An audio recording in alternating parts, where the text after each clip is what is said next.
ಆತ್ಮೀಯ H16 news ಆಗ್ತದೆ ಸೀತಾರಾಮ್ಗೆ ಸ್ವಾಗತ. ನಾನು ನಿಮ್ಮವ MI ಅಥವಾ ಮಲ್ಲಪ್ಪ ಜೋತಾವರ. ಆದ್ಮೇಲೆ ಕೊನೆಗೂ ಹೊಂದಾಣಿಕೆ ಇಲ್ಲ ಅನ್ನುವ ವಾತಾವರಣ ಮೂಡಿದ. 16 ಸೀಟುಗಳಿಗೆಲ್ಲ 16 ಎಲೆಕ್ಷನ್ ಅನ್ನುವ ವಾತಾವರಣ ನಿರ್ಮಾಣ ಆಗಿದೆ. ಯಾರೂ ಹಿಂದಿರ್ತಾ ಇಲ್ಲ. ಒಂದು ಕೈ ಹಾಗೇ ಹೋಗಲಿ, ನಮಗೂ ಅಧಿಕಾರ ಬೇಕು ಅನ್ನುವಂತಹ ನಾವೇನು ಮೊದಲಿಂದ ವಾದ ಮಾಡ್ತಾ ಬಂದಿದ್ದೀವಿ. ಆ ವಾದಕ್ಕೆ ಇವತ್ತು ಪುಷ್ಟಿ ಸಿಕ್ಕಂಗಾಗಿದೆ. ನಮ್ಮ ಬಾಲಚಂದ್ರ ಜಾರಕಿಹೊಳಿ ಅವರಂತೂ 13 ಸ್ಥಾನಗಳಲ್ಲಿ ತಮ್ಮ ಪೆನಲ್ ಮೂಲಕ ಇವತ್ತು 7 ಇನ್ನೊಂದು ನಿಲ್ಲಿಸ್ಬಿಟ್ಟು 13 ಜನರು ನಿಲ್ಲಿಸುವಂಥ ನಿರ್ಧಾರ ಮಾಡಿದ್ದಾರೆ. ವಿಶೇಷವಾಗಿ 3 ಕಡೆ ನಮ್ಮ ಮಂದಿಲ್ಲ ಅಂತ ತಿಳ್ಕೊಂಡಿದ್ದಾರೆ. ಒಂದು ಚಿಕ್ಕೋಡಿ, ಇನ್ನೊಂದು ಹತ್ತನಿ, ಮತ್ತೊಂದು ಕಾಗವಾಡ. ಯಾಕೆ ಇಲ್ಲಿ ಬಿಟ್ಟರು? ವೆರಿ ಸಿಂಪಲ್, ಏನಿಲ್ಲ. ಈಗಾಗಲೇ ನಮ್ಮ ರಮೇಶ್ ಜಾರಕಿಹೊಳಿ ಅವರು ಇಲ್ಲೇ ಕಾಗವಾಡಕ್ಕಾಗಿರ್ಬೋದು, ಅದೇ ಕಾಲಕ್ಕೆ ಹಸನಿಗಾಗಿರ್ಬೋದು, ಅದೇ ಕಾಲಕ್ಕೆ ಚಿಕ್ಕೋಡಿಗೂ ಆಗಿರ್ಬೋದು. ಅದು ಚಿಕ್ಕೋಡಿ ವಿಷಯದಲ್ಲಿ ಮೋಸ್ಟ್ಲಿ ಅನ್ನಪೋದೊಂದು ಆಗ್ಬೋದು ಏನೋ ಅನ್ನುವಂಥ ಮಾತದ. ಯಾಕಂದರೆ ಅಲ್ಲಿ ಅಜಾತ ಶತ್ರು ಪ್ರಕಾಶ್ ಹುಕ್ಕೇರಿಯವ್ರ ಮಗ ಗಣೇಶ್ ಹುಕ್ಕೇರಿಯವರು ಇದ್ದಾರೆ. ಅವ್ರನ್ನ ಟಚ್ ಮಾಡೋದು ಅಷ್ಟು ಸುಲಭದ ಕೆಲಸ ಅಲ್ಲ ಎರಡೂ ಪಾರ್ಟಿಗಳಿಗೆ. ಯಾಕಂದರೆ ಪ್ರಕಾಶ್ ಹುಕ್ಕೇರಿ ಎಲ್ಲರಿಗೂ ಬೇಕಾದಂಥ ಸವಿಜೀವನ ವ್ಯಕ್ತಿ, ವರ್ಕರ, ಅಭಿವೃದ್ಧಿಕಾರ. ಅವ್ರಿಗೆ ಏನಂತ ಟೀಕಾ ಮಾಡೋದದ? ಇವ್ರಿಗೆಲ್ಲರೂ ಒಂದು ಆರೋಪ ಮಾಡ್ಬೋದು ನಾವು. ಅವ್ರಿಗೆ ಆರೋಪ ಮಾಡೋ ಸಾಧ್ಯತೆ ಕಡಿಮೆ ಅದ. ಅವ್ರು ತಪ್ಪು ಮಾಡಿಲ್ಲ ಅಂತಲ್ಲ, ಆದರೆ ದೊಡ್ಡ ಪ್ರಮಾಣದಲ್ಲಿ ಮತ್ತೇನು ಇಲ್ಲ ಅಂತ ಭಾಳಷ್ಟು ಜನರ ಪ್ರೀತಿಯ ಮಾತು. ಹೀಗಾಗಿ ಚಿಕ್ಕೋಡಿದಿಂದ ಏನೋ ಅನ್ನಪೋಸ ಆದರೂ ಆಗ್ಬೋದು, ಬಟ್ ಹೇಳಲಿಕ್ಕೆ ಆಗೋದಿಲ್ಲ. ಆದರೆ ಚುನಾವಣೆ ಮಾತ್ರ ಎಲ್ಲದಕ್ಕೂ ಆಗಬೇಕು ಅನ್ನೋದು ನಮ್ಮ ಅಭಿಪ್ರಾಯ. ಆಗ್ತಾಯಿದೆ, ಸಂತೋಷ ವಿಷಯ. ಯಾಕಂದರೆ ಪ್ರತಿಯೊಬ್ಬ ಡೆಲಿಗೇಟ್ಸ್ಗೂ ತಾನು ಯಾರಿಗೆ ಮತ ಹಾಕ್ತಾಯಿದ್ದೀನಿ ನೋಡಿ, ಇದು ಅವನಿಗೆ ಬಿಟ್ಟಂಥ ವಿಷಯ.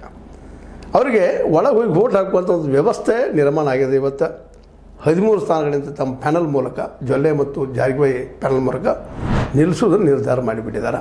ಇವು 3 ಬಿಟ್ಟು ಉಳಿದಿಲ್ಲ. ಅಂದರೆ 16 ಕ್ಷೇತ್ರಗಳಿಗೆ ಚುನಾವಣೆ ಆಗೋದು ಹೆಚ್ಚು ಕಡಿಮೆ ಫಿಕ್ಸ್ ಆಗಿದೆ.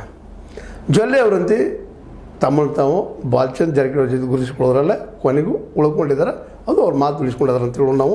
ಇನ್ನು ಮುಂದೆ ಯಾಕಂದರೆ ರಾಜಕೀಯದಲ್ಲಿ ಯಾರು ಮಿತ್ರರು ಯಾರು ಶತ್ರು ಶಾಶ್ವತ ಅಲ್ಲ ಅನ್ನೋದನ್ನು ಮೇಲಿಂದ ಮೇಲೆ ಮಾತು ಹೇಳ್ತಾ, ಆದರೂ ಈ ಸಲ ಚುನಾವಣೆಯಲ್ಲೇ ಒಂದು ಸ್ಪಷ್ಟವಾದಂತಹ ಒಂದು ಬೆಳಗಾವಿಯಲ್ಲಿ 2 ವಿರೋಧಿ ಬಣಗಳು ಆದವು ಅನ್ನುವಂಥದ್ದು ಮಾತ್ರ ಸಮಾಧಾನ ಪಡ್ಕೊಳ್ಳುವಂಥ ವಿಷಯ. ಯಾಕಂದರೆ ವಿರೋಧ ಪಕ್ಷ ಇರಬೇಕು.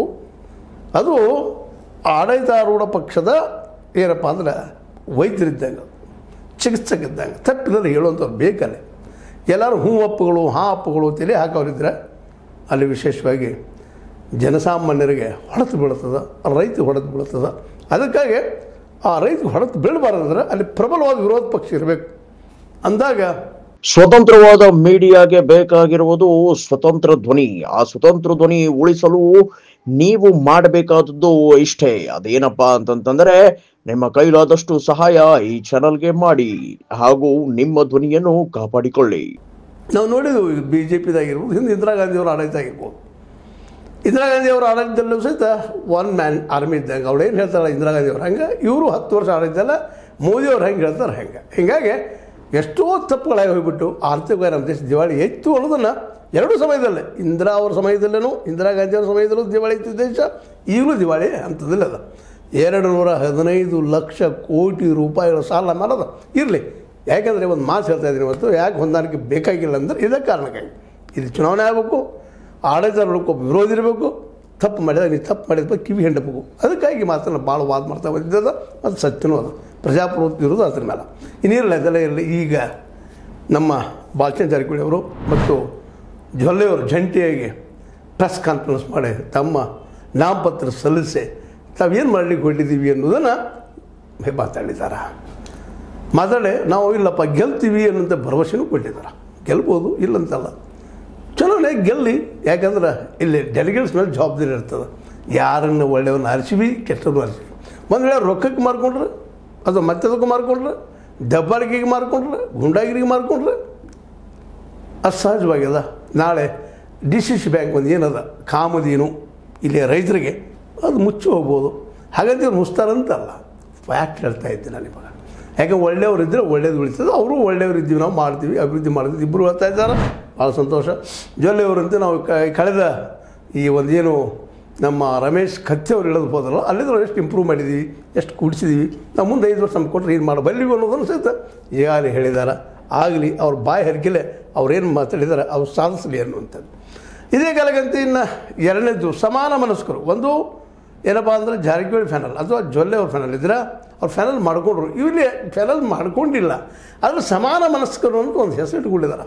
ನಮ್ಮ ರಮೇಶ್ ಕತ್ತಿ ಆಗಿರ್ಬೋದು, ನಮ್ಮ ಉತ್ತಮ್ ಪಾಟೀಲ್ ಆಗಿರ್ಬೋದು, ಅವರು ಸಹಿತ ನಾವು ಸಮಾನ ಮನಸ್ಸು ಕುಡ್ಕೊಂಡು ಮಾಡ್ತೀವಿ ಸರ್ಕಾರ ಅನ್ನೋದು ಮಾತು ಮಾತಾಡಿದ್ದಾರೆ. ಈಗಾಗಲೇ ಸಮಾನ ಮನಸ್ಕರು ಕುಡ್ಕೊಂಡು ಅವ್ರ ಕರದಲ್ಲೇ ನಾವು ಹೋಗಿ ಪ್ರಚಾರ ಮಾಡ್ತಂತೇಳಿ ರಮೇಶ್ ಕತ್ತಿ ಅವರು ಹೇಳಿದ್ದಾರೆ. ರಮೇಶ್ ಕತ್ತಿ ಅವರು ಈ ಸಲ ಒಂದು ಸ್ವಲ್ಪ ಜೋರಾಗಿ ಅಟ್ಯಾಕಿಂಗ್ ನೇಚರ್ದಲ್ಲೇ ದಾಳಿ ಮಾಡಿದ್ದಾರೆ, ಮಾತಾಡಿದ್ದಾರೆ, ಎಲ್ಲ ಸತ್ಯನ. ಅದು ಒಂದು ಸ್ವಲ್ಪ ನಮ್ಮ ಜಾರಕಿಹೊಳಿ ಫ್ಯಾನಲ್ಗೆ ಒಂದು ಸ್ವಲ್ಪ ನೋವು ಆಗಿದ್ದೇನು ಸುಳ್ಳೇನಲ್ಲ, ಹೌದು ತೀರಾ ವೈಯಕ್ತಿಕ ಆದಾಗ ಸ್ವಲ್ಪ ನೋವು ಆಗೋದ ಅಲ್ಲಂತೆಲ್ಲ, ಗೌರವ ಪೆಟ್ಟ ಆದಾಗ ಚಿಡಿದು ನಿಲ್ಲೋದು ಸಹಜದ. ಆದರೆ ಅವ್ರು ಮಾತಾಡಿದ್ರೆ ತಪ್ಪೋ ಸ್ವಲ್ಪ ನಮಗೆ ಗೊತ್ತಿಲ್ಲ, ಅದು ಜನ ನಿರ್ಧಾರ ಮಾಡುವಂಥದ್ದು. ಯಾಕಂದರೆ ಜನ ಯಾವ ರೀತಿ ಅವರು ಸ್ವೀಕಾರ ಮಾಡ್ತಾರೆ ಅನ್ನೋದು ನಾಳೆ ಬರುತ್ತಿರೋದು 19ನೇ ತಾರೀಕಿನ ರಿಸಲ್ಟ್ ಮೇಲೆ ಎಲ್ಲ ಗೊತ್ತಾಗುವಂಥದ್ದು. ಆ ಎಲ್ಲ ನೆಲೆಗಟ್ಟಲ್ಲಿ ಈಗ ನಾನು ಎಂತಕ್ಕೆ ಬಂದಿದ್ದೇನಪ್ಪ ಅಂದರೆ ಇವತ್ತು 16 ಕ್ಷೇತ್ರ ಚುನಾವಣೆ ಆಗ್ತದೆ. ತಪ್ಪಿದರೆ ಚಿಕ್ಕೋಡಿಯಲ್ಲಿ ಮಾತ್ರ ತಪ್ಪಬಹುದು. ಅದು ನಮ್ಮ ಗಣೇಶ್ ಹುಕ್ಕೇರಿಯವರ ಕಾರಣದಿಂದಾಗೆ. ಮತ್ತು ಮೋಸ್ಟ್ಲಿ ಎಲ್ಲರೂ ಎಲ್ಲ ಪಂಗಡದ ಎರಡೂ ಪಂಗಡಗಳು ಸಮಾನ ಮನಸ್ಕರಿಗೆ ಮತ್ತು ಜೊಲ್ಲೆ ಮತ್ತು ನಮ್ಮ ಜಾರಕಿಹೊಳಿ ಒಂದು ಏನು ಪ್ಯಾನಲ್ ಅದ, ಇಬ್ಬರಿಗೂ ಬೇಕಾದಂಥ ವ್ಯಕ್ತಿತ್ವ ನಮ್ಮ ಪ್ರಕಾಶ್ ಹುಕ್ಕೇರಿ ಅವರದು. ಅವ್ರು ಸತೀಶ್ ಅವ್ರಿಗೂ ಬೇಕಾದವರು, ರಮೇಶ್ ಅವ್ರಿಗೂ ಬೇಕಾದವರು, ಎಲ್ಲರ ಜೊತೆ ಕೌಟುಂಬಿಕ ಒಂದು ಒಳ್ಳೆಯ ಸಂಬಂಧ ಇಟ್ಕೊಂಡು ಹೋದಂಥವ್ರು. ಇಷ್ಟಂತ ಈಗ ಸ್ಪಷ್ಟ ಆಗ್ತಾ ನಡೆಯೋದು. ಇನ್ನಿಷ್ಟೇ ಇಲ್ಲ, ಇನ್ನು ಜವಾಬ್ದಾರಿ ಡೆಲಿಗೇಟ್ಸ್ ಮೇಲೆ, ಓಟ್ ಹಾಕೋರ ಮೇಲೆ ಮಾತ್ರ ದಯವಿಟ್ಟು ಮಾಡ್ಕೋಬಾರ್ದು ಅನ್ನೋದು ಈ ಸಂದರ್ಭದಲ್ಲೇ ಅವ್ರು ನಾವು ಕಳ್ಕಳಿಂದ ವಿನಂತಿ ಮಾಡ್ಕೊಳ್ತಾ ಇದ್ದೀವಿ. ಯಾಕಂದ್ರೆ ನಮಗಿಂದು ಹೆಚ್ಚಿಗೆ ಈ ಎಲ್ಲ ಡೆಲಿಗೇಟ್ಸ್ಗಳಿಗೆ ಇವ್ರು ಯಾರು ಏನು ಎಂತು. ಮತ್ತು ಇನ್ನೊಂದು ಮಾತು ನಾವು ಹೇಳಬೇಕಾಗೋದಿಲ್ಲ, ಯಾವ ಡೆಲಿಗೇಟ್ಸನು ಬೆಳಗಾವಿಯ DCC ಬ್ಯಾಂಕನ್ನೇ ನೋಡಲಾರದಷ್ಟು ಮೂರ್ಖರಿಲ್ಲ, ಮುಗ್ಧರಿಲ್ಲ. ಈ ಮಾತನ್ನು ಇಲ್ಲಿ ಮತ್ತೊಂದು ಎಕ್ಸ್ಪ್ರೆಸ್ ಪಡಿಸ್ತಾ ಇದ್ದಂದ್ರೆ ಎಲ್ಲರೂ ಬುದ್ಧಿವಂತರಿದ್ದಾರೆ. ಅದಕ್ಕೆ ನಿಮ್ಮ ಸಂಸ್ಥೆ ಉಳಿಬೇಕಾಯಿತು. ಮತ್ತು ಅದಕ್ಕೆ ಇನ್ನೊಂದು ಮಾರ್ಕೆಟ್ ಸಲುವಾಗಿ ಹೇಳ್ತಾ ಇದ್ದೀನಿ, ಸಾಲ ಕೊಡುವಲ್ಲಿ ಅಂತ ಇವತ್ತು 6,000 ಕೋಟಿ 8,000 ಕೋಟಿ ಗಳಿಸಿದ ಇಲ್ಲಂತಲ್ಲ, ಅದು ಮತ್ತು ಅನೇಕ ಅನುಕೂಲಗಳು ಮಾಡ್ಯದ. ಬರೀ ಸಾಲ ಬಂದ್ರಿಂದ ಅಲ್ಲ, ಜೊತೆಗೆ ಮಾರ್ಕೆಟ್ ಸಿಗುವಂಥದ್ದು ರೈತಿಗೆ. ಆ ದಿಶೆಯಲ್ಲಿ ನಮ್ಮ DCC ಬ್ಯಾಂಕಿನ ಎಲ್ಲ ಸದಸ್ಯರು ಇಂಥದ್ದು ಕಾಳಜಿ ವಹಿಸಿ ಆ ದಿಶೆಯಲ್ಲಿ ಚಿಂತನೆ ಮಾಡಿ ಗೆದ್ದವರು ನಮ್ಮ ಎಲ್ಲ PKPSC ಗೋಡೌನ್ ಕಟ್ಟಿಸ್ಕೊಡೋ ಜೊತೆಗೆ ಅಲ್ಲೇ ಮಾರ್ಕೆಟ್ ಮಾಡಿಕೊಡುವಂಥ ಒಂದು ದಿಟ್ಟ ನಿರ್ಧಾರ ತೆಗೆದುಕೊಂಡು ಮತ್ತು ಲಾಭದರೆ ಅದು ಇಲ್ಲಂತಲ್ಲ. ಯಾಕಂತಂದ್ರೆ ಅಲ್ಲೇ ಗೋಡೌನ್ದಲ್ಲಿ ಇವರು ಬೆಳೆದ ಬೆಳೆನ ಮತ್ತು ಒಂದೇ ಬೆಳೆಯಲ್ಲ, ಇನ್ನೊಂದು ನಮ್ಮ ತಲೆಯಲ್ಲಿರಬೇಕು, ಈ ಕಬ್ಬು ಒಂದೇ ಬೆಳೆಯಲ್ಲ, ಅದು ಮತ್ತು ನುಕ್ಸಾನದ ಬೆಳೆಯೋದು. ಒಂದು ಟನ್ನಿಗೆ 4,000 ರೂಪಾಯಿ ಖರ್ಚು ಬರ್ತದೆ, ನಿಮಗೆ ಕೊಡ್ತಾರೆ ಈ ಒಂದು ಸಕ್ಕರೆ ಫ್ಯಾಕ್ಟ್ರಿಯವರು 2,500 3,000 ರೂಪಾಯಿ ಪ್ರತಿ ಟನ್ನಿಗೆ 1,500 ರೂಪಾಯಿ ಲಾಸ್ ಆಗ್ತದೆ ರೈತಗೆ. ಅದು ಒಂದೇ ಅಲ್ಲ, ಅದಕ್ಕೆಲ್ಲ ಅವ್ರು ಮಾರ್ಕೆಟ್ ಆಗ್ತದೆ, ಮತ್ತು ಅವ್ರು ಸಾಲ ಮುಡಿಸೋ ತೊಳೆದು ಮಾಡೋದು ಹೋಗ್ತಾ ಇರ್ತಾರೆ. ಆದರೆ ಅದಕ್ಕಿಂತ ಇನ್ನೂ 23-24 ಬೆಳೆಗಳಿದ್ದಾವೆ. ಅವರಿಗೂ ಬೆಳೆ ಬೆಳೆದು ಇಡೋದಕ್ಕೆ ಒಂದು ವ್ಯವಸ್ಥೆ ಮಾಡುವಂಥ ಗೋಡೌನ್ಗಳಾದ್ರೆ ಅಲ್ಲೇ ಗೋಡೌನ್ಗೆ ಬಂದು ವ್ಯಾಪಾರ ಆಗುವಂಥ, ವ್ಯಾಪಾರ ಬೆಳೆಯುವಂಥ ಎಲ್ಲ ಸಾಧ್ಯತೆಗಳಿದ್ದಾವೆ. ಯಾಕಂದರೆ ವ್ಯಾಪಾರಿಗಳು ಎಲ್ಲಿ ಮಾಲ್ ಇರ್ತದೆ, ಎಲ್ಲಿ ಗೂಡ್ಸ್ ಇರ್ತದೆ, ಅಲ್ಲಿ ಬರ್ತಾರೆ, ತೊಗೊಂಡು ಹೋಗ್ತಾರೆ. ಅದರಿಂದಾಗಿ ಈ ಸಾಗಾಟದ ತೊಂದರೆ ನಮ್ಮ ರೈತರಿಗೆ ತಪ್ತದೆ. ಜೊತೆಗೆ ಅಲ್ಲಿ ಸಂಕ್ರಮ ಇಡೋದ್ರಿಂದ ಅಲ್ಲಿ ಲೋಕಲ್ ಪ್ರತಿಯೊಂದು PKPSC ಹಳ್ಳಿಗಳೇನಿರ್ತಾವೆ, ಆ ಹಳ್ಳಿಗಳ ಅಲ್ಲಿದ್ದಂಥ ನಿರುದ್ಯೋಗಿಗಳಿಗೆ ಉದ್ಯೋಗ ಆಗ್ತದೆ. ಮತ್ತು ಗೋಡೌನ್ ಇರೋದ್ರಿಂದ ಕಾಳುಗಳ ಸಹಿತ ಯಾವುದೇ ಬೆಳೆ ಆದರೂ ಲಾಸ್ ಆಗೋದಿಲ್ಲ, ಹಾನಿ ಆಗೋದಿಲ್ಲ ಅನ್ನೋದು ಅಷ್ಟ ಸತ್ಯದ. ಇದನ್ನು ಯಾಕೆ ಮೇಲೆ ಹೇಳ್ತಾ ಇದ್ದೀನಪ್ಪ ಅಂದರೆ, ಈಗಂತೂ ಒಂದು ಸ್ಪಷ್ಟ ಚಿತ್ರ ಬರ್ತಾ ಇದೆ. ಚುನಾವಣೆ ಮಾತ್ರ ಎಲ್ಲದಕ್ಕೂ ಆಗೋದು ಇಷ್ಟಂತೂ ನಿಶ್ಚಿತ ಅನ್ನಿಸ್ತಾ ಇದೆ. ಎಲ್ಲೋ 1-2 ತಪ್ಪಬಹುದು, ಒಂದೇ ತಪ್ಪಬಹುದು, ಉಳಿದ ಕಡೆಯಿಂದ ನಾವು ಗಟ್ಟಿಯಾಗಿದ್ದೀವಿ, ನಿಂತ ಬಿಟ್ಟಿದ್ದೀವಿ ಅಂತ ಹೇಳ್ತಾ ಇದ್ದಾರೆ. ಮತ್ತು ಅವು 3ರಲ್ಲಿಂದ ಈಗ ಹೇಳ್ತಿಲ್ಲ ಹತ್ತಿನಿಯಲ್ಲ, ನಮ್ಮ ಕುಮಟೋಳಿಯವರು, ನಮ್ಮ ರಮೇಶ್ ಜಾರಕಿಹೊಳಿ ಅವರ ಅತ್ಯಂತ ಆತ್ಮೀಯ ಮಿತ್ರರು ಸ್ವತಃ ರಮೇಶ್ ನಿಂತಂಗೆ, ರಮೇಶ್ ಜಾರಕಿಹೊಳಿ ಅವರು ನಿಂತಂಗೆ.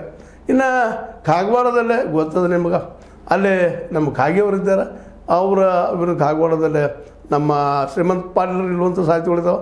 ಇನ್ನು ಉಳಿದು ಚಿಕ್ಕೋಡಿ ಒಂದು, ಮತ್ತು ಈಗಾಗಲೇ ನಿಪ್ಪಾಣಿ ಜೊಲ್ಲೆ ವರ್ಸಸ್ ಉತ್ತಮ್ ಪಾಟೀಲ್ ಇಬ್ಬರು ಅಲ್ಲೇ ಡೆಲಿಗೇಟ್ಸ್ ಸಾಕಷ್ಟಿದ್ದಾರೆ.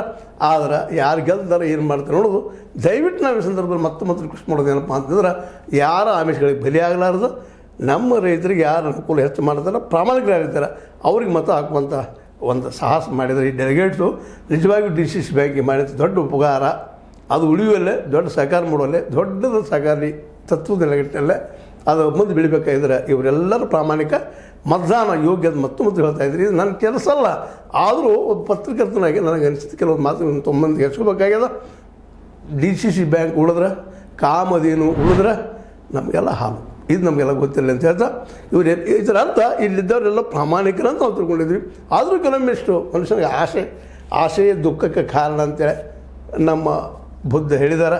ಆ ನೆಲೆಯಲ್ಲಿ ಆಸೆ ಇರಲಿ, ದುರಾಸೆ ಬೇಡ ಅಂತ ಹೇಳ್ತಾ ಇದು ನಿಮಗೆ ಲೈಕ್ ಆಗಿರ್ಬೋದು. ಲೈಕ್ ಮಾಡಿ, ಶೇರ್ ಮಾಡಿ, ಕಾಮೆಂಟ್ ಮಾಡಿ, ಜೊತೆ ಸಬ್ಸ್ಕ್ರೈಬ್ ನಿಲ್ಲಿಸ್ಬೇಡ್ರಿ. H60 ನ್ಯೂಸ್ ಅರ್ಥ ಇದು ಸತ್ಯದ ಕೈಗೆ ಮಾಡಿ ವಂದನೆಗಳು.